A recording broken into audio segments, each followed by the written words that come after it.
I'm the director of the Bard Center for the Study of Hate, and I'm absolutely delighted that we have with us today Samantha Moore-Berg, who CV I will mention to you in a minute, but she's the director of the Peace and Conflict Neuroscience Lab.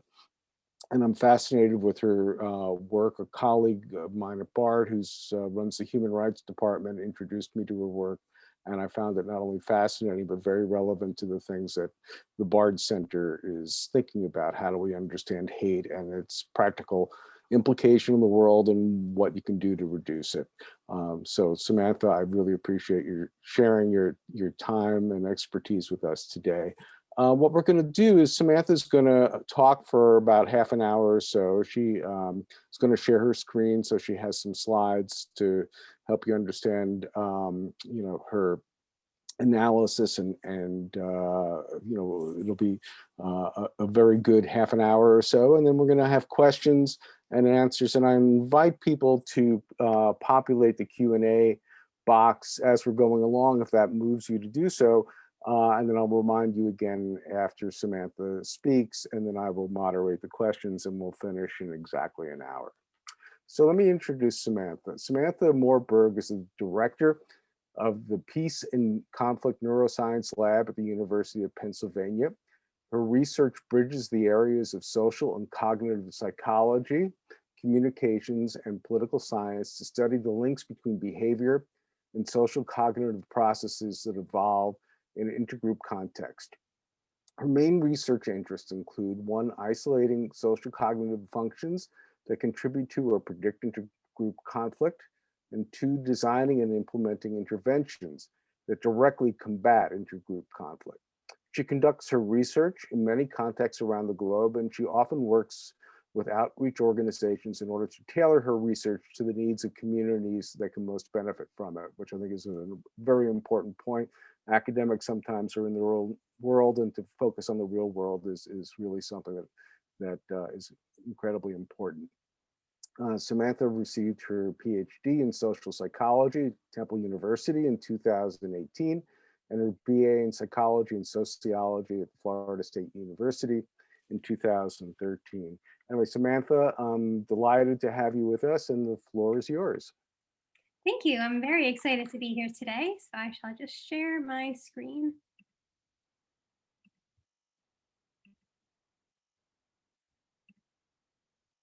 Okay, can I just get a confirmation, Ken, that you can see that and it's coming out clear for you? Yes, I can see it. Perfect, thank you. So I'm very excited. Thank you for having me here today to talk about some of the research that I've been doing both in the US and around the globe. And I'll be focusing on a particular aspect of my research. It's this concept called meta-perceptions, which you might have heard of or might be totally new. But meta-perceptions are what you think the other group or another group that's not your own thinks about you. So I'll be referring to this term quite a few times, but just to define it again up front, it's what you think another group thinks about you. And meta-perceptions can be harmful generally because oftentimes they're inaccurate. So they can be an avenue for division, but importantly, they're also a really nice way to correct attitudes and to actually allow for intergroup reconciliation. And in particular, we see meta-perceptions and conflict in general across the globe. And I've looked at conflict in particular in many different contexts. So for instance, we see conflict in the US, for example, between Democrats and Republicans. We see a lot of conflict in different nations across the globe between citizens and refugees or immigrants. We also see religious conflict in various places, such as between Israelis and Palestinians, or between Christians and Muslims in various spots in Africa. And even though these conflicts can be very different, there's a lot of similarities in the psychological roots that underlie these different types of conflict. And importantly, intervention techniques can be really applicable to a bunch of different contexts across the globe. And so in particular, a couple of psychological processes that I focus on within my research program that I'll be touching on today is, again, this concept called meta-perceptions, what you think the other group thinks about you, dehumanization, or thinking of another group as less than human, and this lack of empathy for other groups. And all three of these antecedents of conflict can lead to very severe consequences. So for instance, it can lead support for harmful policies that limit and infringe on the rights of other groups. It can lead for support or even engagement in violence against other groups, and it can also lead to radicalization. But with all these antecedents and consequences of conflict, there's also a lot of opportunity for intervention. So, for instance, we know from the research that contact with other groups that are different than you can be a really effective tool to bridge divides. We also know that there's various cognitive interventions, such as correcting misperceptions about other groups, or affective interventions, such as eliciting empathy about other groups, can be effective tools.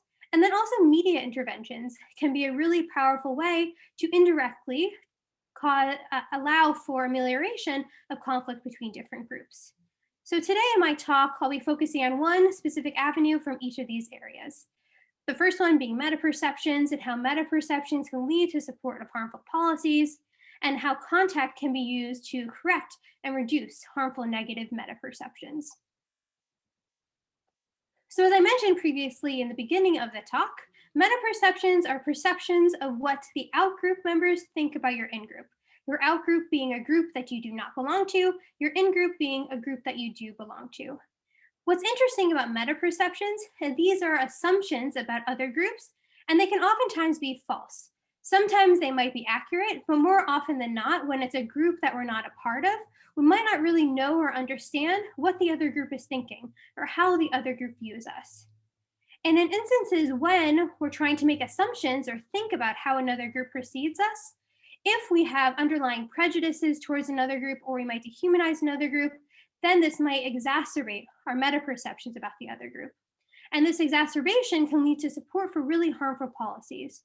So for instance, what the research has shown that's looked particularly at how Americans' metaperceptions of Muslims formulate and what they are about, we see that the more negative meta-dehumanization that Americans have towards Muslims, the more likely they are to support efforts to either deport refugees or Muslims, to endorse building a wall that keeps out immigrants from the southern border and things of that nature. So we know from the research that metaperceptions, and in particular meta-dehumanization, can be a harmful consequence of conflict and can predict really severe outcomes. So today, there's a couple of different research questions that I'll be focusing on. The first one is, are metaperceptions perceived to be stronger than they are in reality? So as the research suggests, metaperceptions tend to be false, but how do these actually match up to actual perceptions by the outgroup? The second question I'll be focusing on is, what are the associations with metaperceptions? Are these metaperceptions associated with intergroup hostility in particular? And then finally, can we prevent or can we counteract inaccurate metaperceptions through interventions? One particular group conflict that I've been focusing on as of late is political parties and political conflict. And in particular, I've looked at conflict between Democrats and Republicans. And what we've seen is that both Democrats and Republicans, things are pretty tense at the moment. And there's a lot of conflict between these two groups, especially around elections. And when we look at how these groups talk about one another, there can be a lot of dehumanizing rhetoric and a lot of prejudice that both groups express towards the other. And what's interesting, though, is when you ask how these groups think the other side views them, we see that there's actually a mismatch between perceptions and in reality. So in our first study, what we did, we looked at metaperceptions between Democrats and Republicans and how these predicted various harmful outcomes. This first study was a nationally representative study with just over 1,000 people. It was pre-registered and included about 584 Democrats and 472 Republicans. And we asked participants to rate how much you dehumanize Democrats and Republicans. So how much you dehumanize your in-group and your out-group. So we asked participants to rate the other political group or their own group on the Ascent of Man scale, which ranged from uncivilized and unevolved to civilized and evolved. And so these were measuring perceptions about various political parties. After participants assessed how much they dehumanized these groups, we then asked about meta-dehumanizations. And in particular, we asked people to assess how much they think the out-group dehumanizes their in-group. So for instance, we would ask Democrats, how do you think Republicans would rate Democrats on this scale? And also, we asked Democrats, how do you think Republicans would rate Republicans on this scale? And again, they're rating them on how they think the other group dehumanizes them. For Republicans, we asked them the reverse. So we asked Republicans how they think Democrats would rate Republicans and how Democrats would rate Democrats. And what we see when we look at perceptions, in this first graph, we look at Republicans in particular, which is indicated by the elephant. We see that the amount of bias between how Republicans rate Republicans and Democrats on this dehumanization scale is about 22 points, which we see is the exact same thing for Democrats in the bottom chart B. We see that both of them have about a 22-point gap between how much they humanize their own group and the other political party. However, when we look at meta-dehumanization, so how you think the other group rates your group and the other political party, we see that this bias jumps. We see that Democrats perceive that Republicans rate on about a 55-point difference between Republicans and Democrats. And same for Republicans. When we look at how Republicans think Democrats would rate them and Democrats in general, we see there's a 59-point gap. So this gap between actual perceptions and meta perceptions is double. We also asked about prejudice by using a feeling thermometer scale. We asked both Democrats and Republicans how much they would rate both groups on a scale from very cold to very warm. And then we assessed meta prejudice. So again, we asked Democrats how they think Republicans would rate Republicans and Democrats, and we asked Republicans how they would think Democrats would rate Democrats and Republicans. And just like for meta-dehumanization, we see that there's a difference between the actual amount of prejudice and this perceived amount of prejudice, so this meta-prejudice. Whereas actual prejudice is about 42 to 55 points for both Democrats and Republicans, so very consistent between these two groups. But both groups think that the other side expresses about twice as much prejudice towards them as they do in reality. So there's a mismatch between reality and between perceptions of reality. We then looked to see why this mattered, or does this matter at all? One thing that we asked about was social distancing. So in particular, how comfortable would you feel if your doctor, your child's teacher, or your child's best friend was a Democrat or a Republican?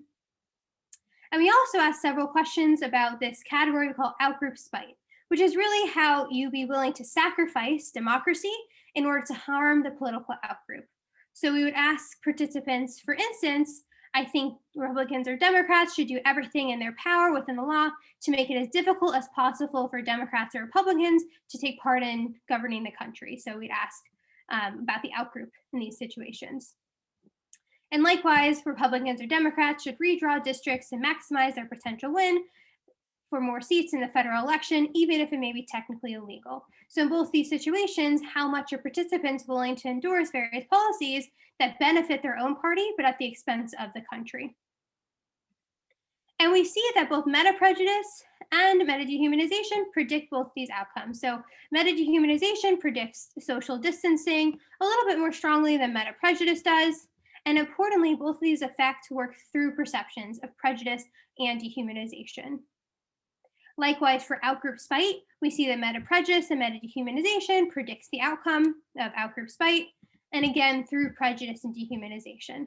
So meta-perceptions can have real consequences where these inaccurate perceptions, but what the other side thinks about us, can lead to both social distancing and endorsement of harmful policies that, again, put your own political party over the benefits of the country.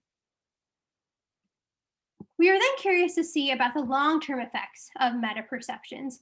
So in particular, we asked the similar questions that we did in study 1 to a new set of participants, and this time in a longitudinal study. So in this first wave of the longitudinal study, we had about 2,700 participants, and the second study, which happened about 3 months later, there was 1,900 participants.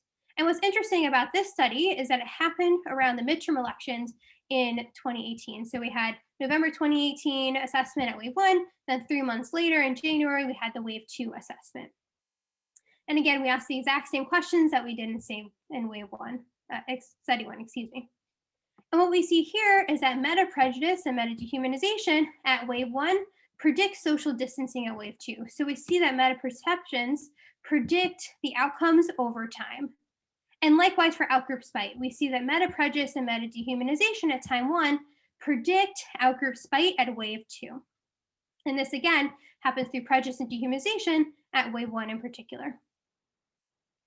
So what this research suggests is that meta-prejudice and meta-dehumanization are about 50 to 300% higher than what was actually expressed by representative samples of outgroup political partisans. So there's a huge mismatch between actual perceptions and what we think the other group thinks about us.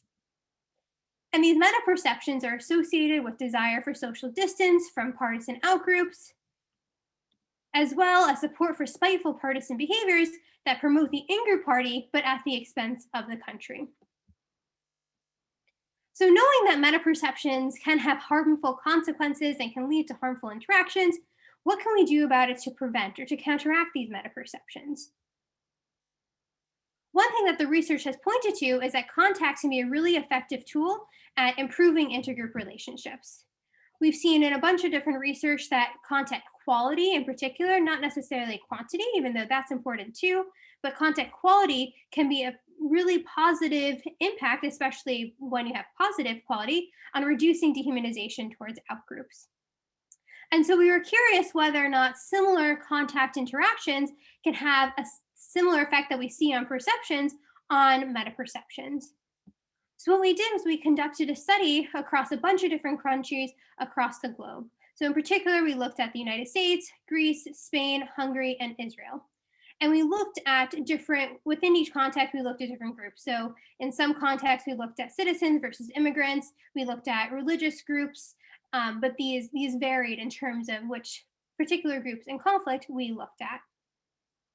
And we asked the same dehumanization questions and meta-dehumanization questions that we did in study 1 and study 2 that I presented.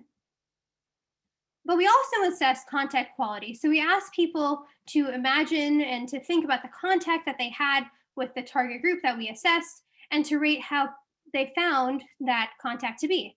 So in this scale in particular, we looked at contact quality. So they were shown the target group that we were focusing on, which again varied based on context, and they rated from very unpleasant to very pleasant how they felt towards the target group. And we also assessed contact quantity. So please indicate how regularly you come in contact with, again, the target group from very infrequently to very frequently. And consistent with past research, we found that contact quality was really predictive of dehumanization. So the better contact quality you had with these various outgroups, and you can see the target groups in this second column, a third column here. So the more positive contact you had with these groups, the less dehumanization you expressed towards them. And you can see here that this was significant for all of the groups, whereas compared to contact quantity, there were some instances where it was significantly correlated with contact quantity. However, in most instances, there wasn't a significant correlation between your dehumanization scores and your contact, but it was for contact quality. Then looking in particular at meta-dehumanization, we again see a similar pattern of results, where contact quality is significantly correlated with meta-dehumanization scores in all these instances. So the more positive contact quality you have with a particular target group, the less false and less negative meta-dehumanization you actually express towards them. We were then curious to look at this relationship a little bit more. And in particular, we partnered with this organization, SOLIA, to assess how contact quality and contact quantity affected meta-dehumanization and dehumanization more broadly. So in this study, there's 363 participants, 325 in the experimental group, and 38 in the control group. What's really great about the organization SOLIA, college students from the States and from the Middle East and North Africa into a virtual exchange program. So over the course of the semester, these students come together through weekly and biweekly dialogues that foster understanding between these two groups. And what we did was we helped assess whether the effectiveness of this contact program on, again, dehumanization and meta dehumanization. And what we found was that this program and this virtual contact program was significantly predictive and predicted reduction in both dehumanization and meta dehumanization. So there's no difference in condition or necessarily time between groups. There wasn't an interaction per se between, there was a significant interaction between time and condition. However, if you look at condition at pre and post program, you see that, or the pre programs, you see that they're very similar in terms of the control group and the virtual contact group in terms of dehumanization, meta dehumanization levels. But we see that those who went through this virtual contact program had a significant reduction in dehumanization and a significant reduction in meta dehumanization, suggesting that this positive virtual contact between the students in the US and the students from the Middle East and North Africa regions was effective at, again, reducing dehumanization and meta dehumanization compared to pre-program and post-program.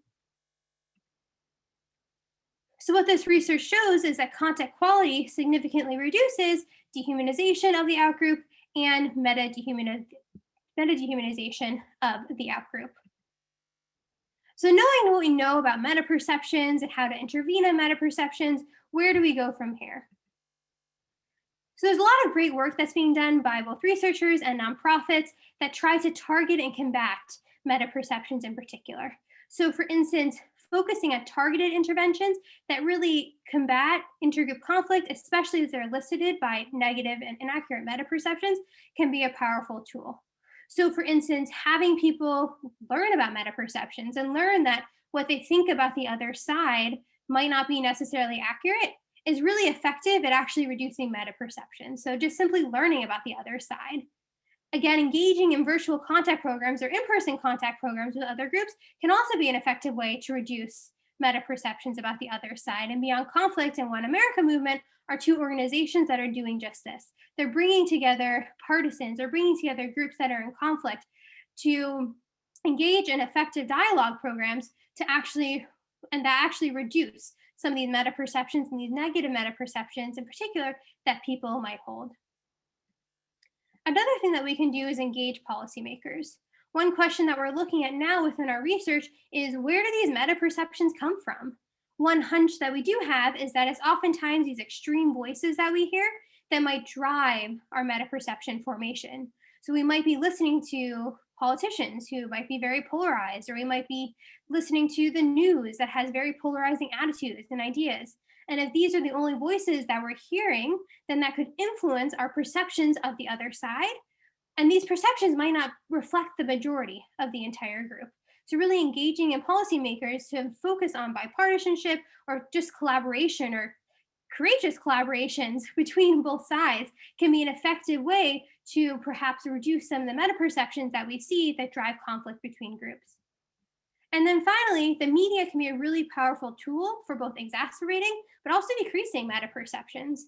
We have some pilot research in our lab that looks at the role of media and exposure to both your own group's media and the other group's media on a meta perception expression.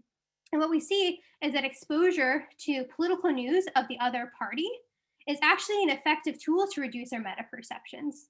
So listening to other parties' media can be a way to help correct some of these false and harmful meta perceptions that can lead to intergroup conflict.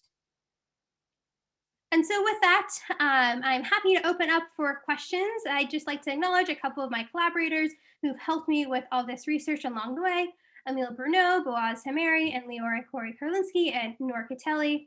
They've all helped me with this research and have been wonderful collaborators. So thank you. And thank you so much, Samantha. I really appreciate that. That was a lot of material to go through so expeditiously and so clearly, and appreciate it. So I'm encouraging people to post questions in the Q&A, and I will ask them to Samantha. But while people are doing that, I have a couple that I wanted to ask you too. One is that in thinking about hatred writ large, there's a role of conspiracy theory, right? There's the idea that there's a group out there conspiring to somehow harm us. And sometimes that,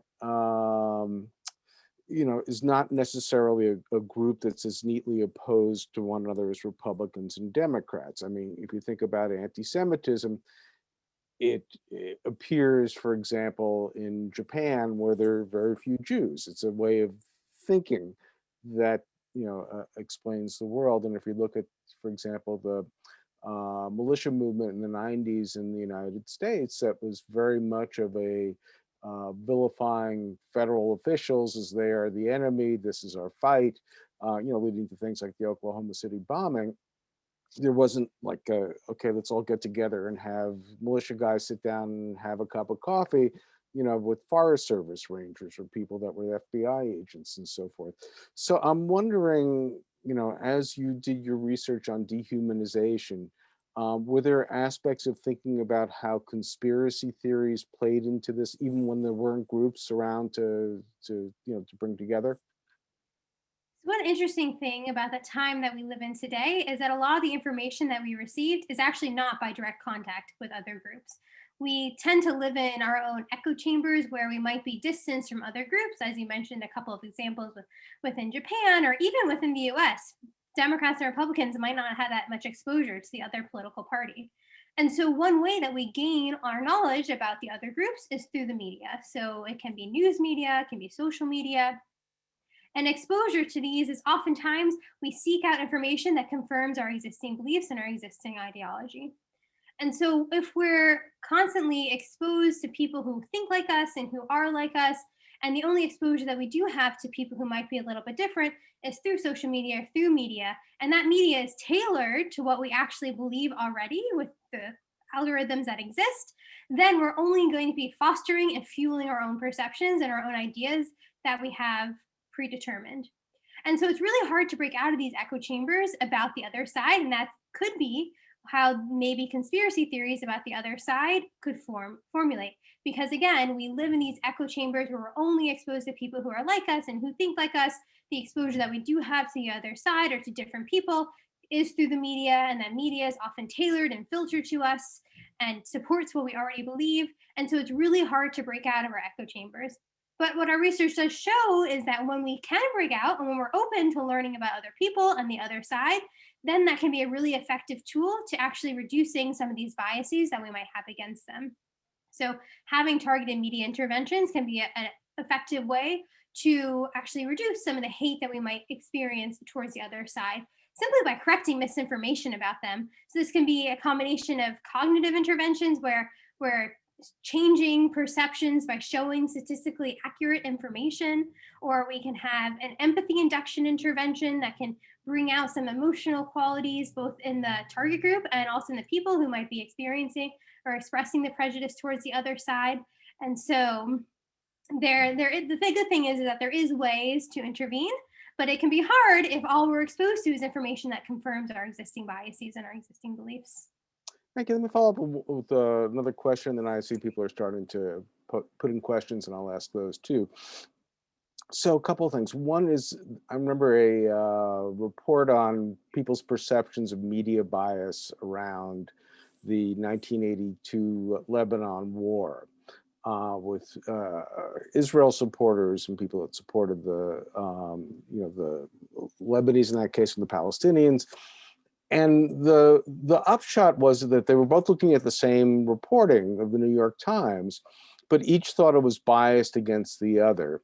And the fear wasn't that they thought that the other side was wrong, in terms of their perception. It was that the people that didn't have a dog in that fight were going to be persuaded. So they were looking at these messages, not so much that they felt that they were biased, but oh my God, it's going to bring all these other people to the other side. So does that play into some of what you're seeing with the people's perceptions, that that's their fear of how it's going to inform others? Yeah, there's definitely a lot of fear and feelings of threat involved, especially when having these interventions. So, for instance, if we want to use a media intervention where we're exposing people to the other political party's news, the way we're interpreting this news can be through our own lens. It can be biased. And we might experience this fear, this feeling of threat by reading the other news because we might think that there must be an ulterior motive, or this must be propaganda to the other political side. So it's really hard to initially break down those barriers in order to get people to look at it through kind of a clear mind, or a way that's intention free. So one thing that you can do in these interventions in particular is focus not necessarily on the news source, but on the news in general. So oftentimes when we have these interventions that we're using media sources, we don't necessarily name the news article. In the media studies, when we're looking specifically at how the news influences our attitudes, we do. But in our interventions, we try to hide who the source is, especially when we're using real content, in order to kind of take that initial bias that people might associate with that. Because it's hard, it's really challenging to look at something objectively if there's so much emotion attached to the labels that are on it, or the news sources that are on it. Right. And I'll ask one more, and then I'll go to the when I see you're queuing up. So, thinking back again, back to the time of the militia movement, for example, the sort of the people that really got into it in a really dogmatic way, if they were exposed to things that said, no, this isn't true, there really aren't black helicopters out there really aren't, things on the back of road signs to say what concentration camp you're going to be going to, all that stuff was sort of ubiquitous in the conspiracy theories of the movement. They would say, well, of course people in the New York Times or the Washington Post or whatever are trying to debunk that. That's further proof of the conspiracy. So I'm wondering if the people that you've been able to bring together to somehow humanize the other, and to have an expansive view of what difference looks like, and it doesn't mean that these are bad people, they just look at things a little differently. Do people have to have some sort of a basic willingness to engage in that, when in reality, that the things that are really pushing the extremists are people that are just not open to that they're going to be searching for evidence to further substantiate their bias to begin with? So it's definitely challenging thinking about the extremists, and even the extremists on both sides if we're looking at political parties. And we see when we're looking at our interventions, some work better for some groups than the others. So, for instance, correcting misinformation is really effective, but it might only be effective for Democrats, for instance, or it might only be like how you correct the information might only be effective for Republicans. And so there's definitely targeted interventions that can focus on specific groups of people and extreme thoughts in both groups. I would say that the easiest way for the interventions to actually move attitudes and to reduce bias are those who are willing to listen, or those who will come into it with an open mind. So it's definitely a hard issue to challenge the extremists in various places. But I know there's a lot of good science, and there's a lot of great nonprofits out there that are really trying hard to tackle some of these issues. So I'm hopeful that eventually we'll be able to solve the issue, and those who are most difficult to move in terms of prejudice and dehumanization, eventually we'll find ways to do that. And there's great work and research that's being done now to try and uncover some of those attitudes. Great, thank you. So let me go to the questions that are queued up. How do we know that respondents' ratings of their own prejudice are not softened or mediated by demand characteristics? Is it possible that the meta perceptions might actually be more accurate if implicit measures of bias or dehumanization were used? So that's a good question.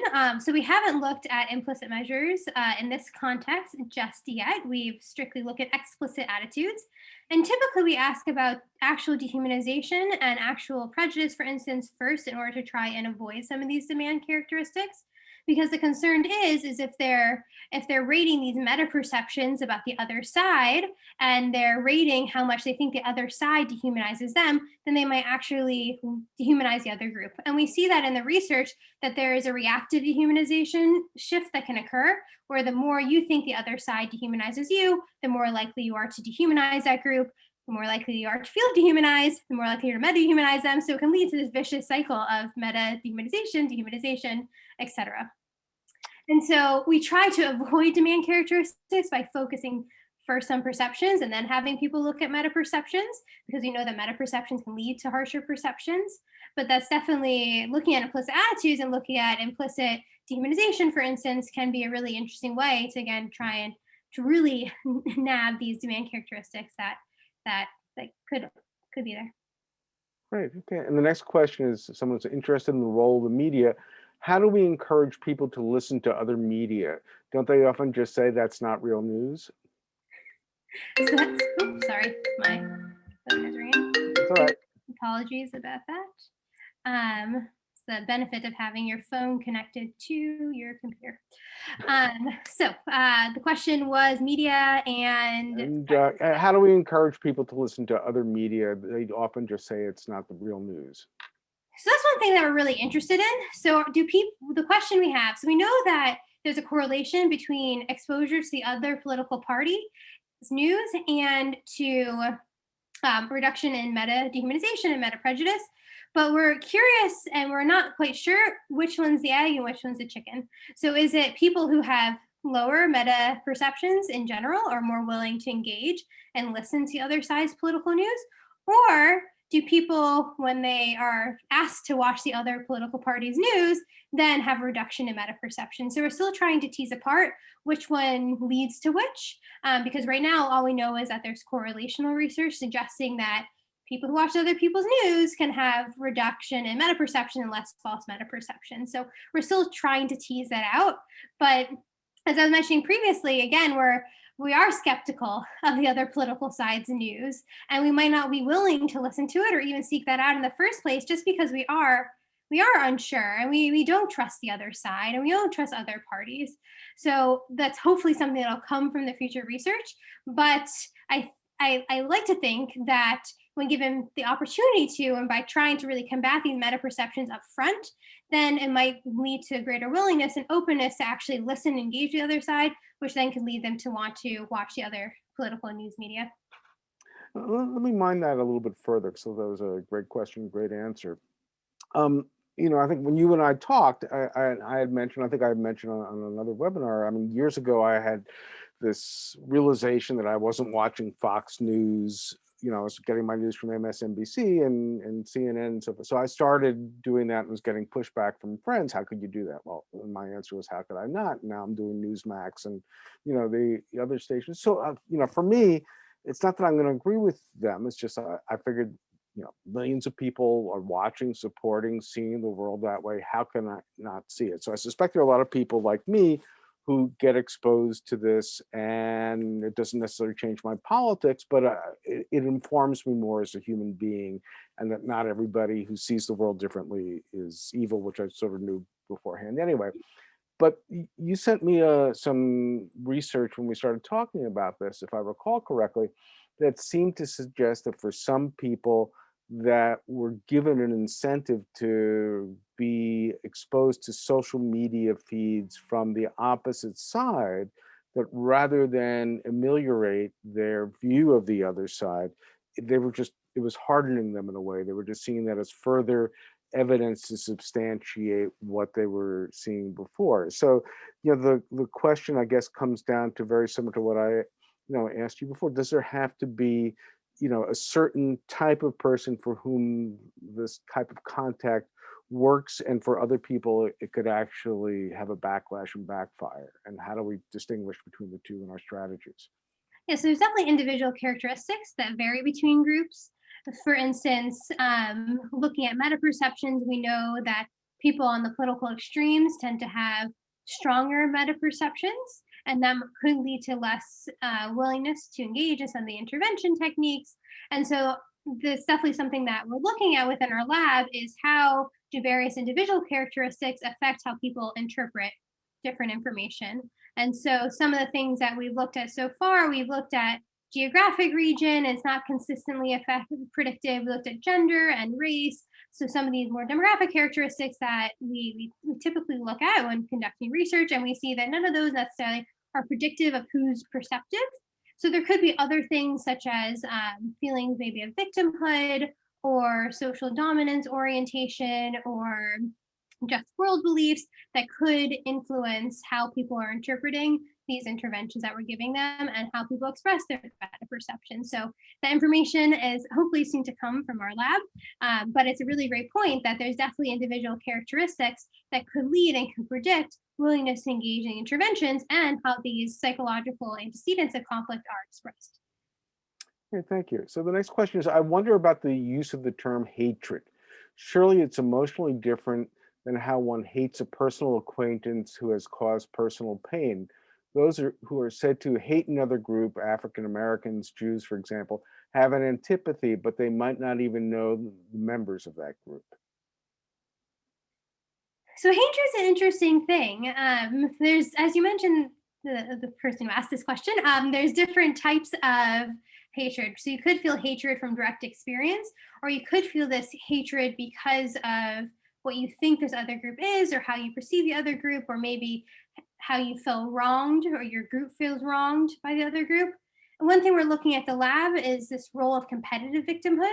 So how you feel your group is a victim of a situation compared to another group. And so we oftentimes see that majority members might feel this sense of competitive victimhood against other groups because they might feel wronged by the other groups, even if they never met them. Or maybe somebody else in their group was wronged by a different group. So then they feel this sense of victimhood, this collective victimhood with other members of their group because they feel like they've been wronged by the other side. And so there's definitely differences in personally feeling attacked and personally feeling discriminated against or personally feeling prejudiced against that can lead to hatred on that personal level. But then also you might feel this hatred because your group as a whole was wronged. And so that's not to say that necessarily they're the same thing or that everybody experiences a sense of victimhood, but we might be able to experience or develop hatred of another group because we feel attachment to our own group. We have a strong social identity with our own group, and our group as a whole might have been wronged. And so, because of that sense of unity with our own group, that could be how this hatred can come about. Yeah, and that when I was thinking about something similar when you were going through your slides at the beginning, because not all the groups that you were showing, the United States and Israel, they were not all the same. I mean, since the Israelis and Palestinians have conflicting national narratives that are really at lockhorns with each other, how people in the U.S. feel towards immigrants may be something different. How people in countries in Europe may feel towards Roma is again, a different sort of relationship, type of situation. So how does that play into your strategies that the conflict or the perceptions of each group is not, ubiquitous across each of these platforms? Yeah, that's a really great question, and something that we often look at in our research because we can apply dehumanization or we can look at dehumanization from groups that are relatively equal status. We can also look at it from unequal statuses. We can look at it from groups that are in conflict with one another, but in violent conflict with one another versus more of a civil conflict with one another. And so it's interesting when looking at the research how these types of psychological processes are expressed in different places. And we do see similarities in how these perceptions are expressed. So dehumanization, we typically see that majority group members dehumanize minority group members, and that is consistent in different conflicts. And even in relatively equal status groups, we see that there tends to be dehumanization across each groups. Now, what that dehumanization predicts can be different based on what the type of conflict and the conflict that exists. So, for instance, we're doing some research in Nigeria that looks at active violence between Christians and Muslims. And we see that, yes, there's dehumanization between both of these sides, but what it predicts is a little bit different than the type of what dehumanization might predict in the United States between Democrats and Republicans, simply because the context is very different. So in all these situations, there might be similar psychological processes that might predict the conflict, but then the expression of conflict can be very different. So this isn't in the beginning when I was talking about it, the goal was not necessarily to say that all the conflicts are the same, that Democrats and Republicans fighting is the same as Palestinians and Israelis, but it was simply to elucidate the point that psychological processes can underlie a lot of these conflicts that we see around the world, even though the expression and historical causes of the consequences or the conflict can be different in each different context. There are similarities between them.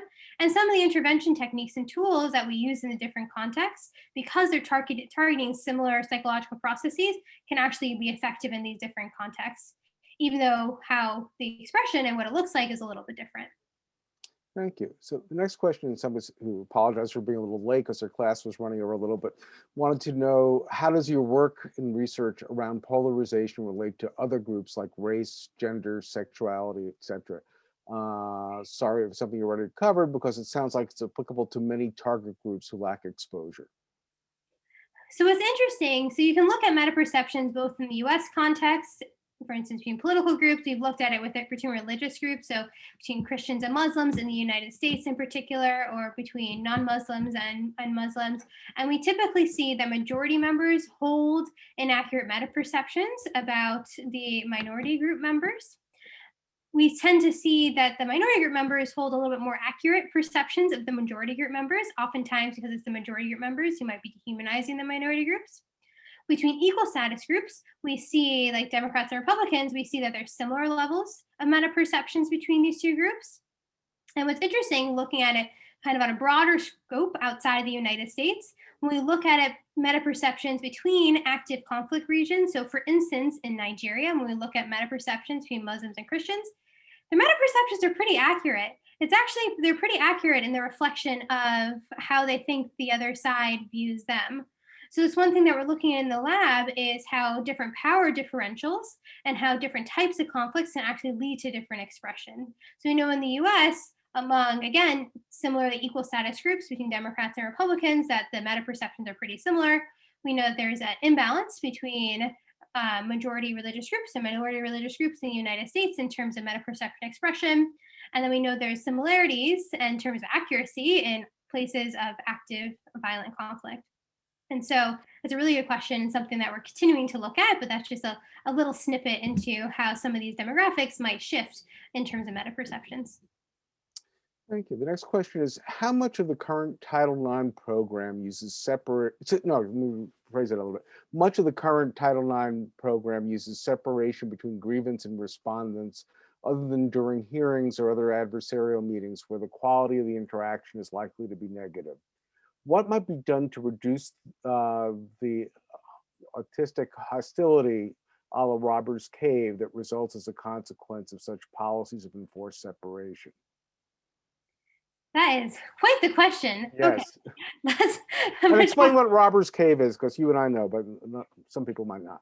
So the Robbers Cave was a really interesting experiment done with young children. I believe they were middle school boys. They were at a summer camp and they were separated arbitrarily into two different groups. And they spent some time apart as groups, but then eventually these two groups came together through a bunch of competitive interactions.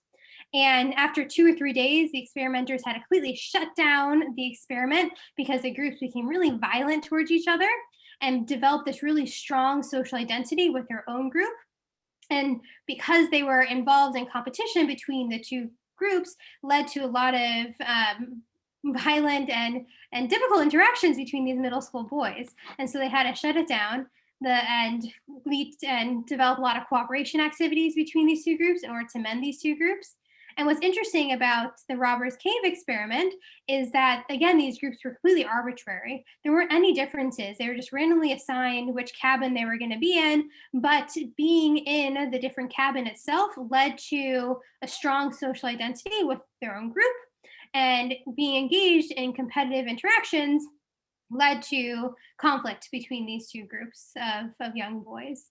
And so you're gonna have to repeat the question because now I'm thinking about Steve. No, but basically the idea in Title IX programs is that if there's a complainant, you're trying to keep people separate, and the idea is, I guess, can you do some sort of restorative justice that brings people together? This, Robbers Cave, they had an ultimate goal they had to work on together to be able to break down prejudices. So I guess there are other ways to use some of what you're talking about in terms of conflict reduction, conflict management, in situations like that where you have a campus where the idea is to keep people further apart because you're fearful that when they come together it might get worse. There's a lot of nonprofits that actually engage in this type of work that try and bring people together. So, for instance, Seeds of Peace brings together Israeli and Palestinians, young adults in a summer camp program to engage in interactions with one another over the course of the summer. And it sees that it's really effective at reducing prejudice towards these two groups. Now, the lasting long-term effectiveness it's more wishy-washy because the campers then go back to Israel and Palestine and they're immersed in their communities again. But there are programs that try and foster positive contact between them. And that's what we see in our own research as well, is that contact quality is really powerful predictor of reduction in bias. Not necessarily how many times you interact with them. You can interact with somebody 100 times, and those interactions can be terrible, and then you can develop prejudice based on those. But maybe you interact with somebody one time, and it's a wonderful interaction that completely debunks all of your thoughts about that group, that actually leads to prejudice reduction. And so it's not so having groups come together that might be in conflict in safe atmospheres that are open and willing and provide the space for groups to talk about their differences or to cooperate and come together through positive engagement can be a really effective way to kind of correct some of these misperceptions we might have about other political groups and foster positive communication and conflict. But the important thing in these situations is oftentimes you need a facilitator who has these skills, because situations can very much go awry where there are really hot topics that are being talked about that people feel very passionate about and have very different views about. So the facilitator in these situations needs to have the skills in order to foster this positive contact. And obviously these are very controlled environments, so it seems likely. But in everyday environments, when you're interacting with another person, having positive contact is typically more effective than a lot of contact with the other group. So let me ask you as a follow up to that. I mean, all that being true, sometimes people that develop prejudices or hatred towards other groups come to it by different means. I mean, Kathleen Blee, for example, is a sociologist who's just opened up a new hate center in Pittsburgh. Did some remarkable work on women in the Klan and other writings over the years. But one thing that she wrote stuck with me very much is that she was asking these young women how they formed their racism and their anti-Semitism. And the two paths were very different. The racism was in their minds, whether this was real or not. They could always go back to something that they thought that they experienced. I was on a bus and there was a black kid who was playing their music loud or something. There was always some sort of experiential thing that's, aha, now I know why I don't like black people. They didn't have that much contact with Jews, and it became much more of an ideological, theological thing. Aha, now I realize there's this group behind the scenes that's controlling. Now I understand how the world works. So, if you're talking about bringing people together and exposure, is it important to sort of mind down the granularity of the differences of how people form their perceptions of the other in that way, whether it's part of their worldview, whether it's part of seeing a conflict? I mean, how do all these different variables get played out? That's a really interesting analogy. So I had never, I guess, thought about it that way, right? Where it's individual experiences with other people and and non-experiences could lead to prejudice expression and biases against other groups. I would imagine that intervention techniques can be similar, because interventions are really targeting psychological processes and they are really trying to help overcome some of these the same similar attitudes that you might express. So the root and the reason why these attitudes might come about could be very different from personal experience or from anecdotal experience that people hear about or read about. But the dehumanization that might be expressed and the prejudice that might be expressed, it could be similar, and so it could be amenable to similar types of interventions that typically target those type of processes. The how people experience prejudice and why the prejudice comes about could lead to differences in prejudice strength. So, for instance, having one experience with somebody might be stronger or maybe not as strong as hearing hundreds of stories, anecdotal stories about somebody being wronged by another group. So I think that the roots of the prejudice might maybe have different, could lead to different types of strengths of the prejudice that you express towards the other group. But I would argue that interventions techniques could be similar, but some might be a little bit more effective based on how strong those prejudice you have. And again, the strength of those could be relevant to how you came about those prejudices. Thank you. So let me ask one more, and if there are any other questions, if you want to add in the queue, please feel free to do so. So I was sort of struck by one of your slides too about Democrats and Republicans and about how far they would go to limit the other side. So it got me to think of a couple of things. One is that is there a correlation with a sense of justice? I mean, I am so right in my belief of the world. I see this other group as so harmful in its agenda that changing the rules, I mean, basically by any means necessary, becomes not only something that you're willing to do, but is virtuous. Because the danger of allowing the other side to participate fully is seen as worse than basically skewing the system.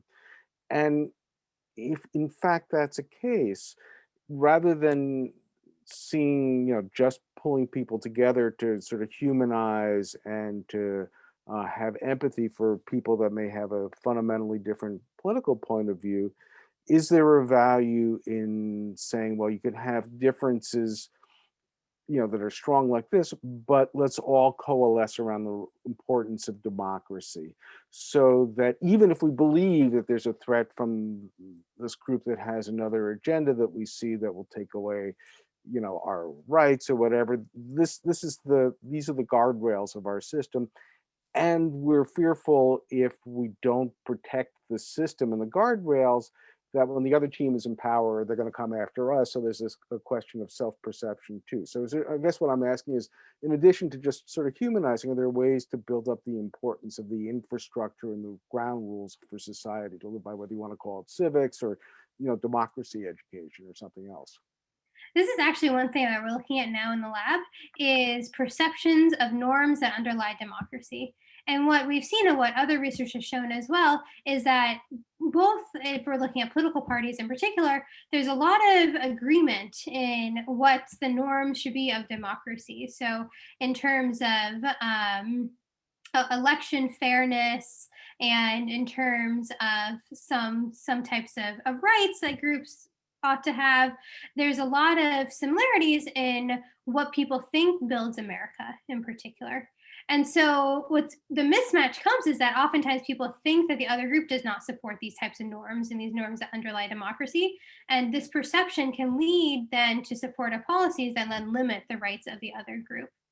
And so it's not necessarily about, as you mentioned, about necessarily like pushing people around in terms of their political agendas or what they're thinking, but and more uniting people and saying that actually we have a lot of similar opinions and we actually have a lot of similar things to say, but there's these boundaries that exist because we see that group as so different from us that can lead to these misconceptions, these misperceptions that prevent us from being even willing to engage in conversations with other political parties. So correcting this misinformation that we might have about other parties and say, yes, there's lots of things we disagree on, there's lots of value differences that we do have, but there are certain tenets of democracy that we can both agree on, and let's find a way to move beyond our other differences to keep a stable democracy and to maintain a democracy that the US has in particular, for instance. Those types of way of intervention techniques to really bring people together in this sense can be effective at both strengthening democracy that exists and reinforcing that there are similarities in our opinions, even though it might feel like we're very far apart. Thank you. And then the final question, and then we'll let you go and everybody else too, is what is the role of the subject's thinking about what fear is and how it works on the person's openness to engaging in activities that might reduce the level of fear if the person experiences? We haven't necessarily looked at fear in these political contexts just yet. We have looked generally at emotions, and typically the stronger negative emotions that somebody experiences, the less receptive they might be to these interventions, or the less likely they are to engage with other people who are different than them. So there is some indication that very strong negative emotions can lead to disengagement with other parties and less willing to interact with them and more conflict and things like that. So fear in particular, I think, is one. Fear, I think, can lead to it's it can lead to, not necessarily lead to it, but is related closely also with feelings of threat. And we see that there's a lot of feelings of threat that are also involved in some of these perceptions and misperceptions that people hold. And it can lead to harmful consequences that we're seeing, such as willing to limit the rights of other groups as well. Great, thank you. And thank you, Samantha, for sharing your research and your important work with all of us. I really appreciate it. Everybody in this group is going to get tomorrow a link to a recording of this, which we encourage you to share. And again, thank everybody for their good questions. And thank you, Samantha. And I wish everybody a good afternoon. Thank you. Okay, take care. Bye-bye.